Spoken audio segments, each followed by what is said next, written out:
Assalamualaikum warahmatullahi wabarakatuh. Pemahaman yang benar yang berasal dari generasi awal Islam adalah Al-Mahdi atau Imam Mahdi, artinya pemimpin yang menunjuki yang muncul secara berurutan atau hampir bersamaan dalam satu abad atau sebuah ratusan tahun tertentu, jumlahnya ada 3.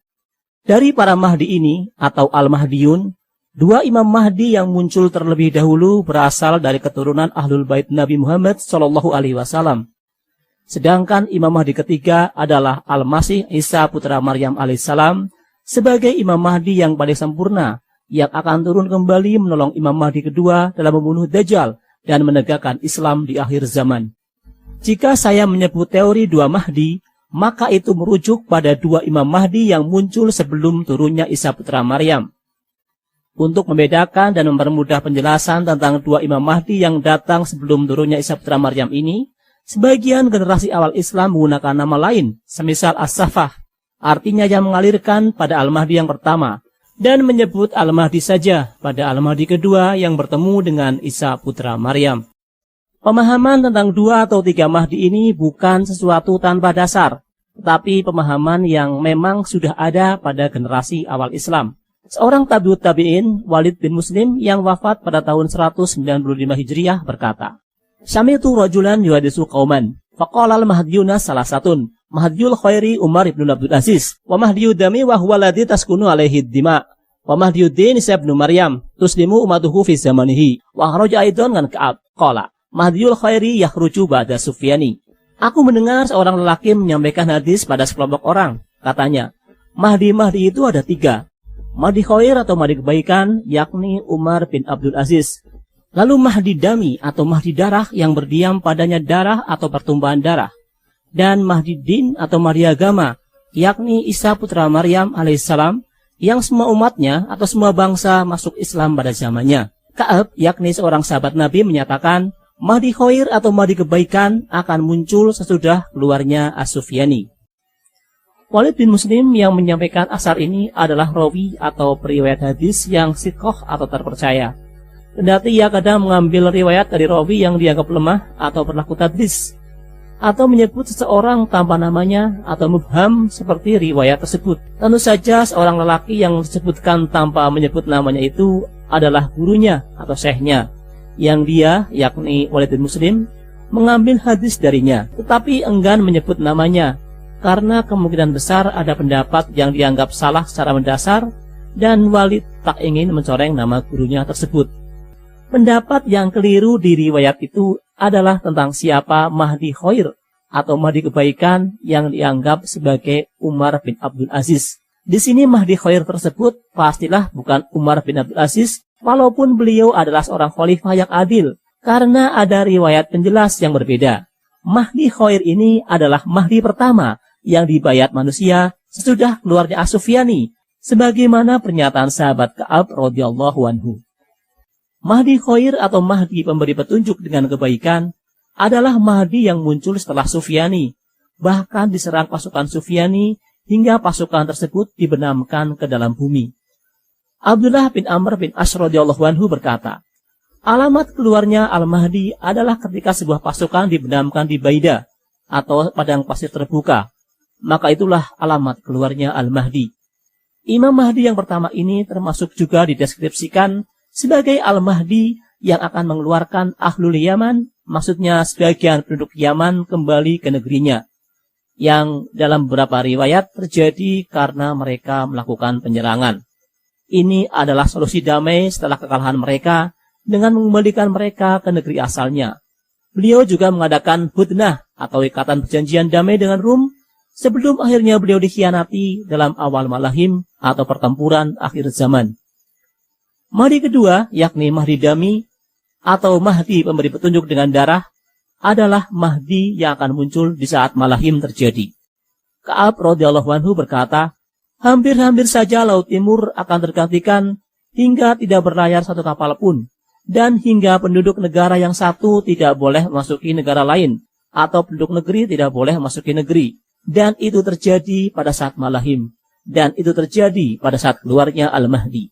Riwayat kemunculan Al-Mahdi dari Ka'ab yang ditandai oleh peristiwa Malahim dengan riwayat kemunculan Al-Mahdi dari Abdullah bin Amr yang ditandai oleh peristiwa pemenangan di Baidah hanya terasa bertentangan dalam teori yang mengharuskan satu Mahdi saja, tapi mudah didudukan bila ada dua orang Mahdi yang berbeda.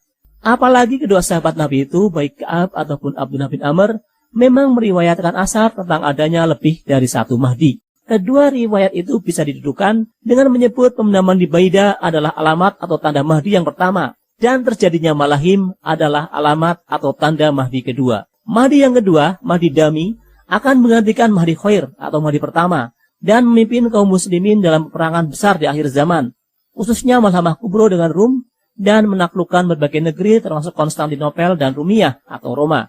Disebut Mahdi Dami atau Mahdi Darah karena peperangan yang tentu saja akan menumpahkan darah terjadi di masanya, dan hampir sebagian besar kekuatan dunia memilih untuk mengingkari dan memeranginya sebagai kelanjutan terhadap sikap pengkhianatan mereka terhadap Mahdi yang pertama atau Mahdi Khair.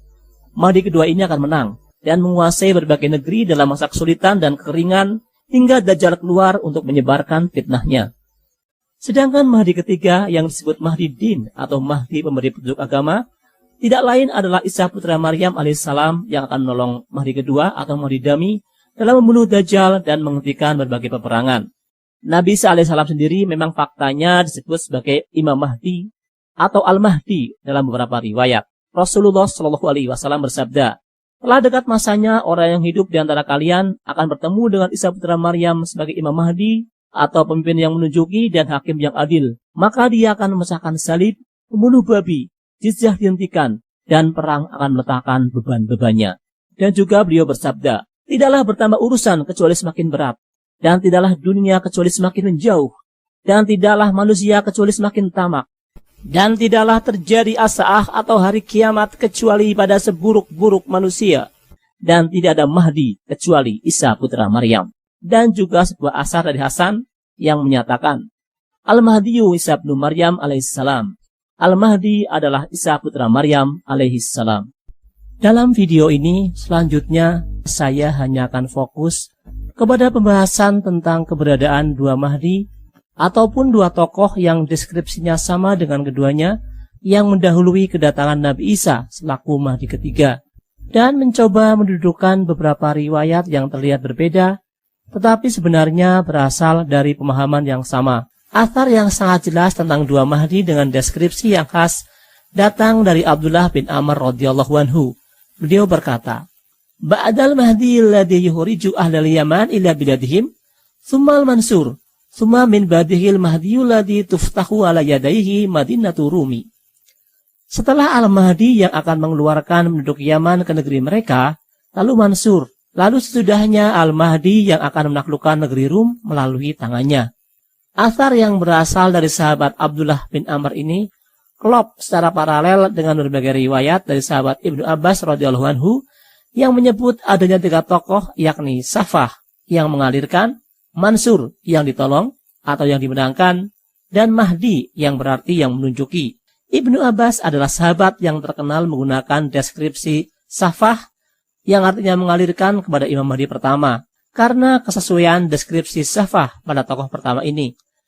Maksud dari mengalirkan adalah mengalirkan harta, atau mengalirkan dalam artian memudahkan urusan sebagai perintis atau pendahulu Mahdi yang kedua, ataupun bermakna mengalirkan darah dalam artian menumpahkan darah orang lain atau darahnya mengalir, sebagai kemungkinan nasib yang akan terjadi pada As-Safah, yakni gugur sebagai syahid atau meninggal di tempat tidurnya akibat pertempuran yang dialami.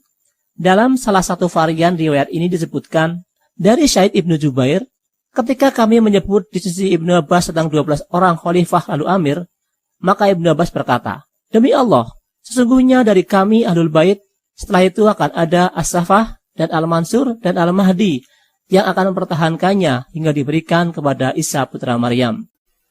Dengan mengkaitkan riwayat ini dengan riwayat dua Mahdi dari Abdullah bin Amr, sudah cukup jelas bahwa As-Safah adalah Mahdi yang dideskripsikan akan mengeluarkan Ahlul Yaman ke negeri mereka.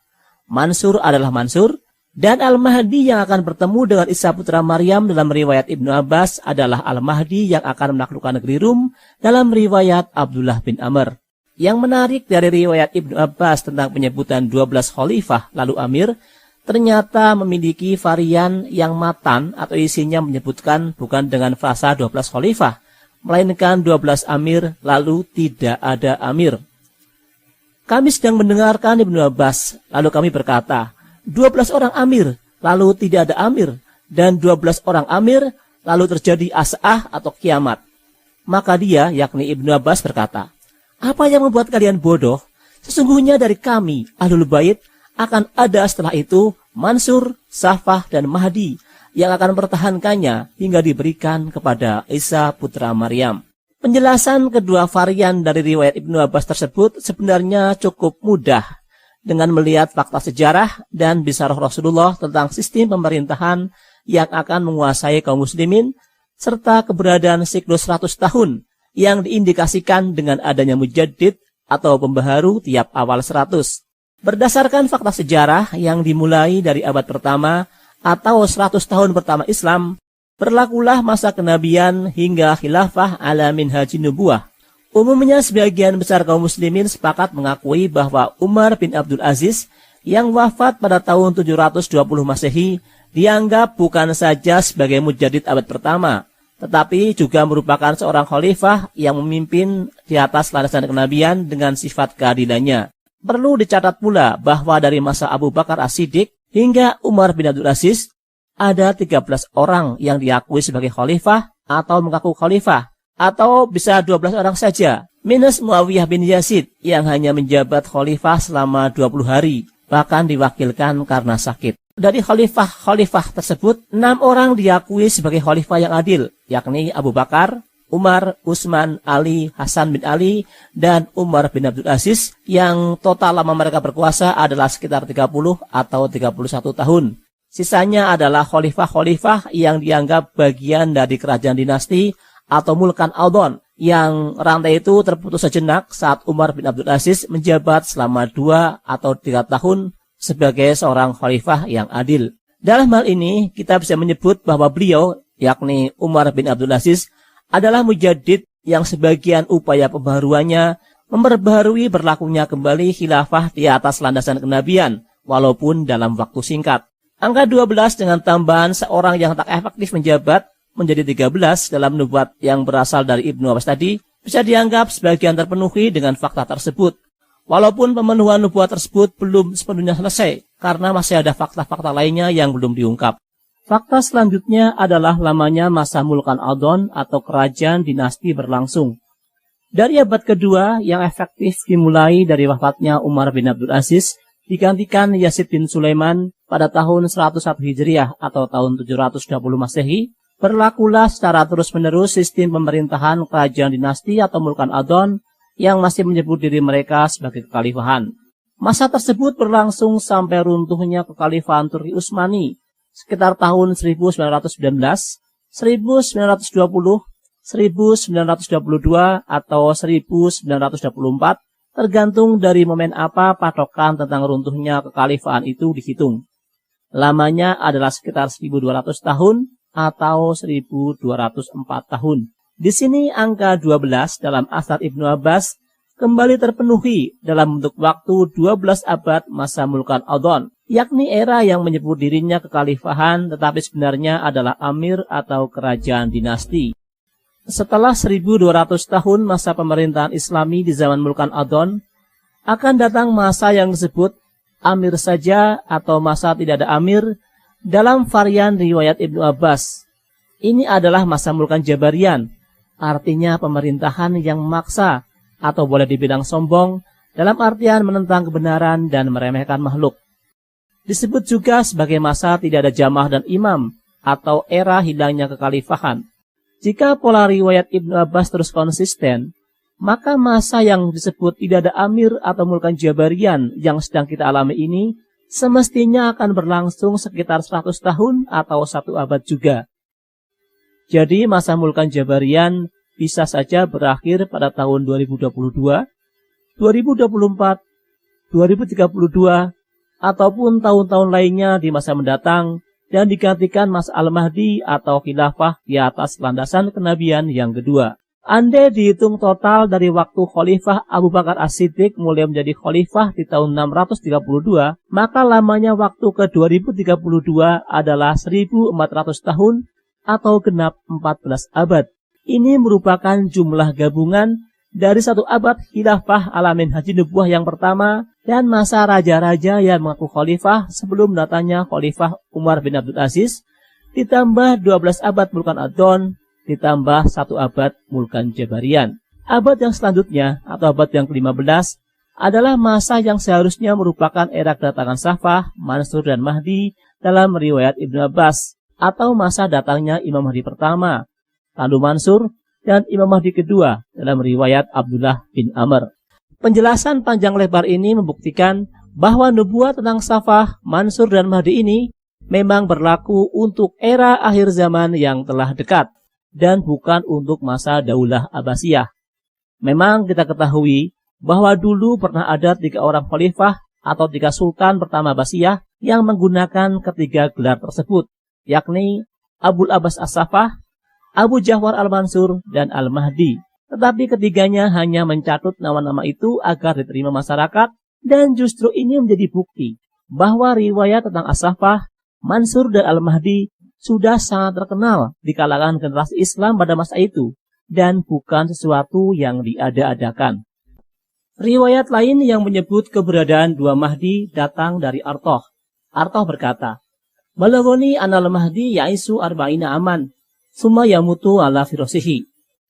Telah sampai kepadaku bahwa sesungguhnya Al-Mahdi akan hidup selama 40 tahun, kemudian dia meninggal di tempat tidurnya. Summa yahruju rajulun min qahtana, mathqubul udhunaini ala siratil Mahdi. Kemudian keluarlah seorang lelaki dari Qahtan, yang kedua telinganya ditusuk atas siratil Mahdi atau perjalanan Mahdi. Baqauhu isruna sanah. Keberadaannya 20 sanah atau 20 tahun. Summa yamutu qatilan bisilah. Kemudian meninggal, terbunuh oleh silah atau senjata. Summa yahruju rajulun min ahlil baiti Nabi sallallahu alaihi wasallam. Kemudian keluarlah seorang lelaki dari ahlul bait Nabi sallallahu alaihi wasallam, Mahdiun Hasanus Siroh.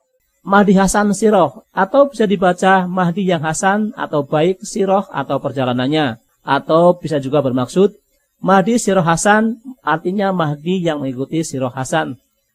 Yagsu Madinata Qaisar, dia akan menyerbu kota Kaisar.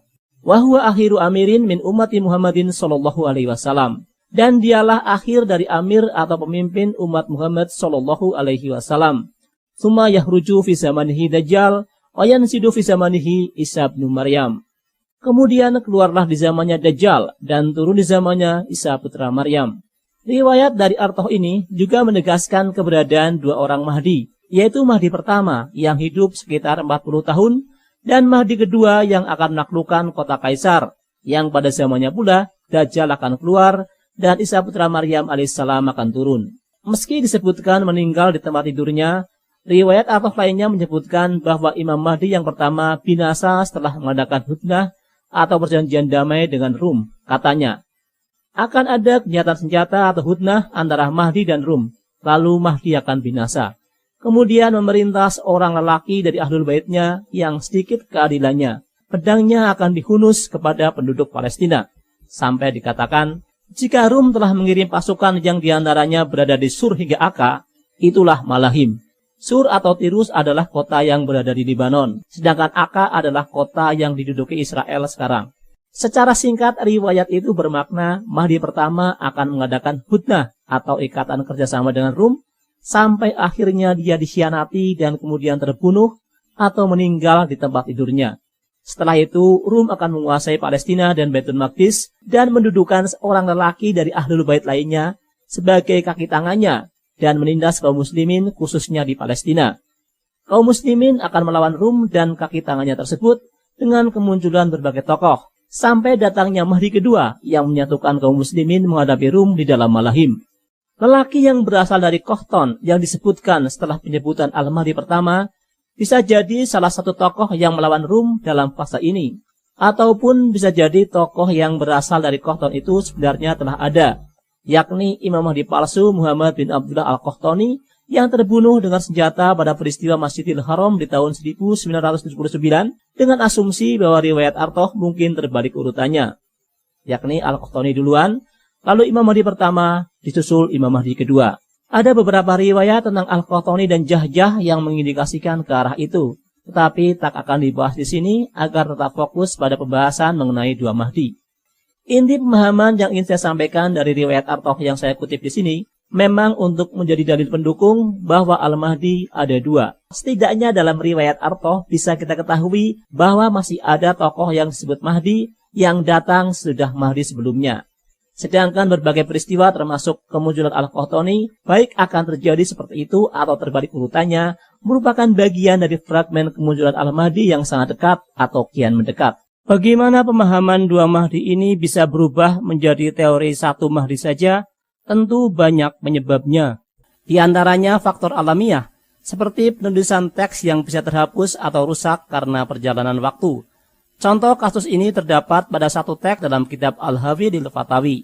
Dari Sulaiman bin Isa, ia mengatakan, telah sampai kepadaku bahwa Al-Mahdi berada 14 tahun di Baitul Maqdis, kemudian dia meninggal. Kemudian setelah dia, akan ada seorang dari kaum Tuba, yakni di wilayah Yaman, yang disebut Mansur, yang akan tinggal di Baitul Maqdis selama 21 tahun, lalu dia terbunuh.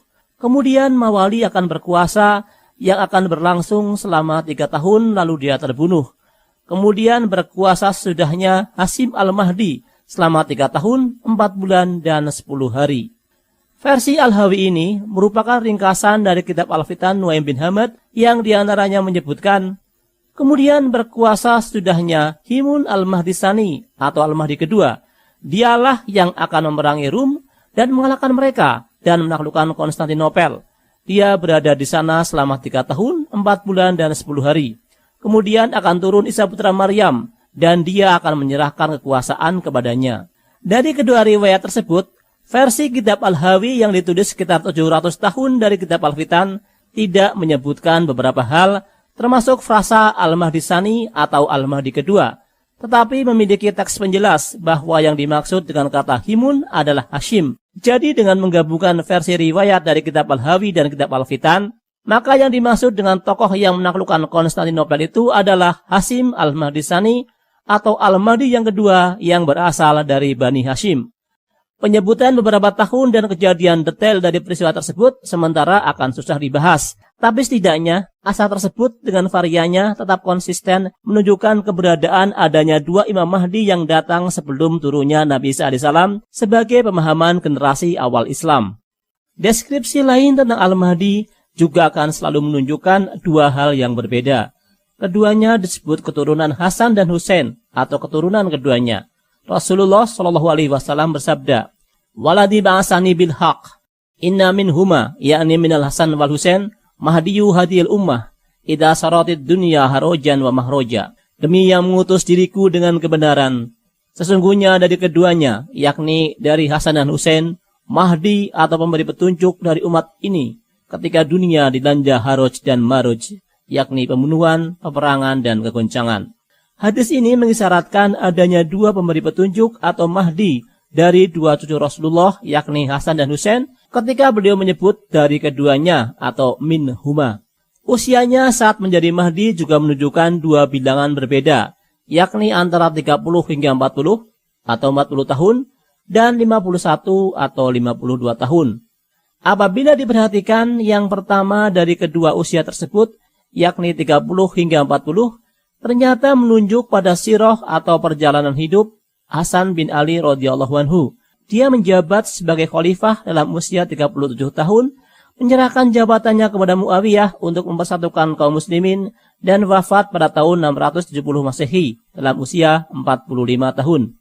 Yang kedua, penyebutan usia 51 atau 52 nampaknya menunjuk pada sirah Husain bin Ali radhiyallahu anhu yang syahid di Karbala pada usia 54 tahun di tahun 680 Masehi. Walaupun tahun-tahun kedua Mahdi itu tidak akan sama persis dengan kedua kakek mereka, yakni Hasan dan Husain, tetapi indikasi persamaan itu terlihat nampak. Semisal penyebutan teks seperti Mahdi yang Hasan sirahnya dalam riwayat Artoh. Artinya ada Mahdi yang hidupnya akan mengikuti sirah atau perjalanan hidup Hasan bin Ali, dan mungkin saja Mahdi lainnya mengikuti sirah atau perjalanan Husain bin Ali. Kedua Mahdi tersebut juga mirip dengan sirah Nabi Yahya dan Nabi Isa, yakni sama-sama menghadapi Rum yang tengah menanamkan pengaruhnya pada bangsa Yahudi. Yang satu yakni Nabi Yahya akhirnya syahid, yang kedua yakni Nabi Isa ditolong oleh Allah dengan diangkat ke langit. Untuk Al-Mahdi yang pertama kemungkinan syahid dalam masa hudnah akibat pengkhianatan Rum, sedangkan Mahdi yang kedua akan menang atas Rum dan ditolong dengan turunnya Nabi Isa saat Imam Mahdi yang kedua dikepung oleh Dajjal dan pasukannya. Kisah tentang Isa Al-Masih dari dua zaman yang berbeda juga selalu melibatkan tiga orang. Di zaman dulu, yakni di zaman kedatangan Nabi Isa yang pertama, ada Nabi Zakaria, Nabi Yahya, dan Nabi Isa sendiri. Di akhir zaman, yakni di zaman menjelang kedatangan Nabi Isa yang kedua, ada Imam Mahdi pertama, kemudian Imam Mahdi kedua, dan Nabi Isa alaihissalam sendiri selaku Imam Mahdi yang ketiga. Ini disyaratkan dalam surat Yasin tentang dua orang utusan yang akan dikuatkan dengan utusan yang ketiga. Id arsalna ilaihimus naini fakadabuhuma fa'azazna bisalisin faqalu inna ilaikum mursalun. Ketika kami mengutus kepada mereka dua orang, lalu mereka mendustakan keduanya, kemudian kami kuatkan dengan yang ketiga, maka mereka berkata, sungguh kami adalah orang-orang yang diutus kepadamu. Walaupun tafsir ini berlaku pada peristiwa kedatangan tiga nabi di masa lalu, tetapi ini juga bisa mengisyaratkan bahwa seperti itulah kejadian tentang tiga Mahdi di masa depan. Mereka datang karena dikehendaki dan diutus oleh Allah, walau statusnya bukan seperti nabi yang membawa syariat baru, tapi untuk meluruskan dan menegakkan kembali syariat Nabi Muhammad SAW yang disimpangkan dan ditinggalkan oleh manusia. Setelah kedua Mahdi ditentang, bahkan diperangi, akan datang utusan ketiga atau Mahdi ketiga, yakni Isa putra Maryam, untuk menguatkannya. Untuk nama Mahdi yang ketiga sudah sangat jelas, yakni Isa putra Maryam. Sedangkan nama kedua Mahdi yang mendahului beliau juga sebenarnya jelas, tapi kadang masih saja disimpangkan oleh beberapa kelompok manusia dengan segala teori yang berbeda. Kita mulai penjelasan tentang nama kedua Mahdi berdasarkan athar tentang dua orang khalifah dengan nama yang satu yang berasal dari Ibnu Mas'ud. Wayah tadifu rajulani min ahlil baitihi yusamayani bismi wahid. Dan akan menjadi khalifah atau menggantikan menjadi khalifah dua orang lelaki dari ahli baitnya, yang keduanya diberi nama dengan nama yang satu. Kedua khalifah itu adalah dua Al-Mahdi yang namanya berasal dari akar kata yang sama, yakni Ahmad dan Muhammad, yang berasal dari kata hamada atau puji. Ahmad berarti yang paling terpuji, dan Muhammad berarti yang banyak dipuji atau yang banyak memuji. Dalam masalah nama Al-Mahdi memang ada riwayat yang menyebutkan namanya adalah nama Rasulullah, seperti frasa, dan namanya adalah namaku dan nama ayahnya adalah nama ayahku. Disebutkan dalam sebuah hadis yang berasal dari Abu Tufail. Ana Rasulullah sallallahu alaihi wasallam wasafal mahdiya. Wa dzakara thaqulan fi lisanihi wa daraba bi faidihil yusra bi yadihil yumna idza abtu alaihi kalam. Ismu ismi wasmu abihi ismu abi. Sesungguhnya Rasulullah menerangkan sifat-sifat Al-Mahdi, maka dia menyebutkan berada di lidahnya dan memukul paha kirinya dengan tangan kanannya apabila perkataannya terlambat. Namanya adalah namaku dan nama ayahnya adalah nama ayahku. Nama dan sebutan untuk Rasulullah dalam beberapa riwayat cukup banyak. Di samping Muhammad dan Ahmad, beliau juga disebut Al-Mahi, Al-Hashir, Al-Aqib, Al-Amin, Abu Qasim, artinya bapaknya Qasim, Abu Ibrahim, bapaknya Ibrahim, dan sebagainya. Tetapi hanya dua nama beliau yakni Ahmad dan Muhammad saja yang berasal dari akar kata yang sama.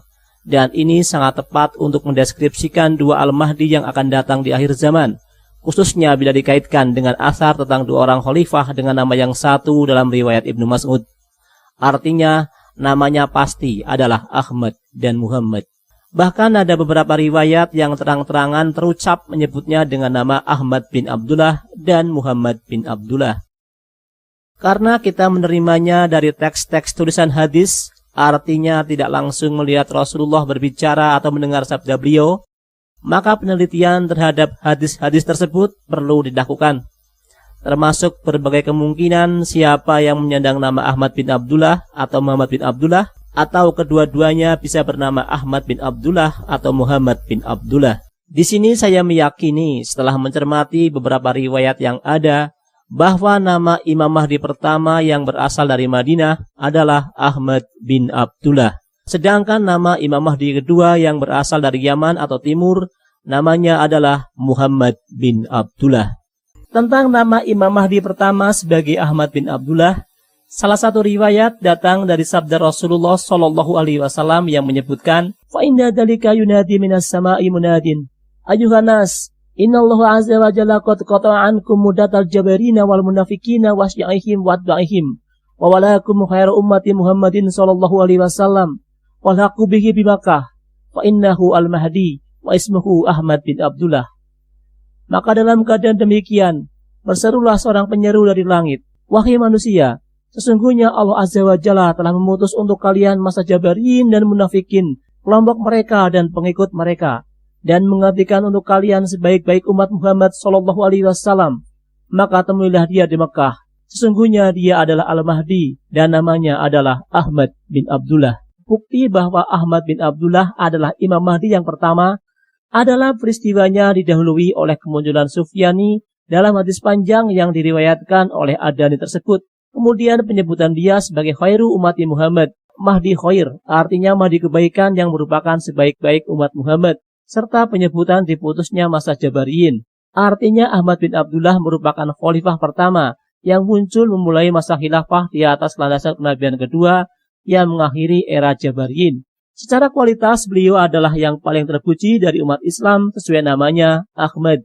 Sedangkan tentang nama Imam Mahdi kedua, yakni Muhammad bin Abdullah, kebanyakan datang dari asar sahabat.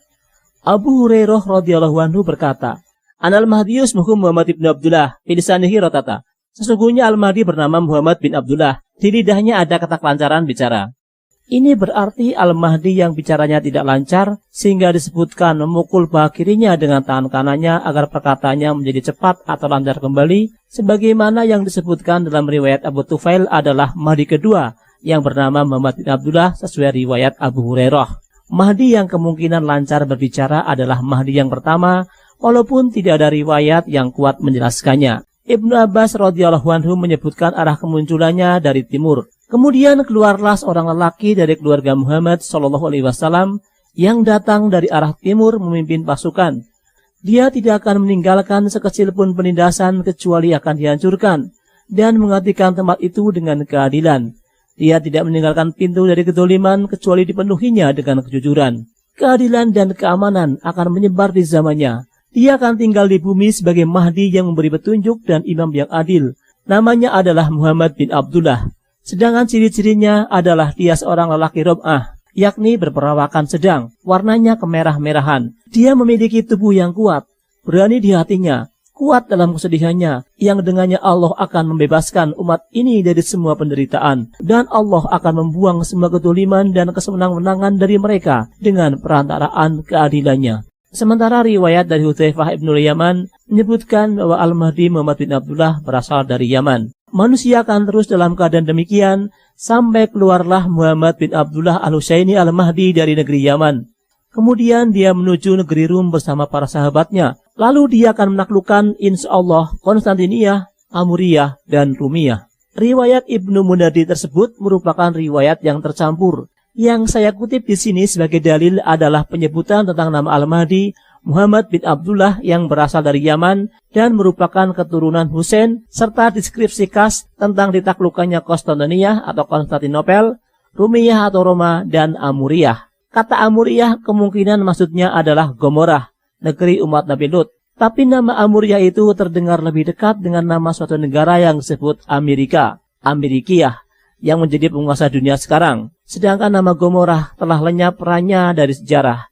Jadi nama Amerika itu bisa diterima sebagai alternatif atau pada kenyataannya kemungkinan besar akan terjadi seperti itu. Riwayat serupa tentang keberadaan seorang tokoh dari Yaman bernama Muhammad yang di tangannya akan terjadi malahim datang dalam riwayat Walid bin Muslim. Di sini saya hanya mengutip teks yang menyebutkan keberadaan dua orang tokoh yang identik dengan Mahdi sebagai dalil. Walid berkata, Al-Mahdi akan berkuasa dan menyebarkan keadilannya lalu dia meninggal. maka ahlul Yaman akan dikeluarkan menuju Yaman. Dan mereka akan menerima atau berwali pada seorang lelaki dari Quraisy yang bernama Muhammad. Beberapa ulama berkata, sesungguhnya dia, yakni lelaki Quraisy ini berasal dari Yaman, dan di tangan orang Yaman ini akan terjadi malahim. Lelaki Quraisy yang bernama Muhammad yang akan diterima penduduk Yaman dan di tangannya akan terjadi malahim ini sudah barang tentu adalah Imam Mahdi kedua. Athar wali tersebut juga mengkonfirmasi bahwa tokoh kedua, yakni Imam Mahdi kedua yang akan memimpin malahim atau peperangan akhir zaman, bernama Muhammad, yakni Muhammad bin Abdullah dari Yaman, sebagaimana yang disebutkan dalam riwayat lain.